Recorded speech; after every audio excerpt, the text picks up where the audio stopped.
कर दें। मुल्क में कोरोना की रफ्तार अब धीमी हो रही है। एतादोशुमार के मुताबिक मुल्क में कोरोना के 80,834 नए मामलों की तस्दीक हुई है। गुज़िश्ता 24 घंटों में 3,303 अमवात हुई हैं, जबकि इसी अरसे में 1,32,000 से ज्यादा अफराद सेहतयाब भी हुए हैं।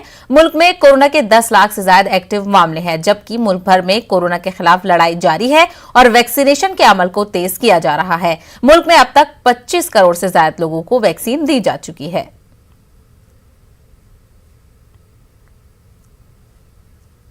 न डरिए न डराइए, सच जानिए और वही बताइए, प्लीज अफवाह मत फैलाइए। वैक्सीन ही है संजीवनी, इसे अपनाइए। और यही काम कर रहा है नेटवर्क 18, जो फेडरल बैंक के साथ मिलकर वैक्सीनेशन को लेकर बेदारी मुहिम चला रहा है, जिसका नाम है संजीवनी, अ शॉट ऑफ लाइफ। और काम है बेदारी के जरिए कोरोना को मात देना।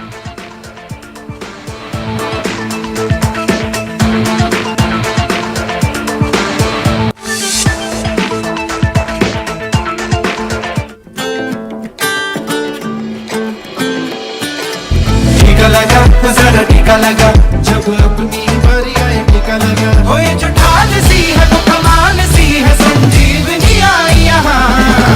टीका लगा जरा टीका लगा, जब अपनी बारी आए टीका लगा।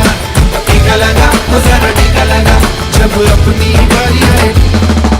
टीका लगा जरा टीका लगा, जरा टीका टीका टीका टीका। लगाया क्या?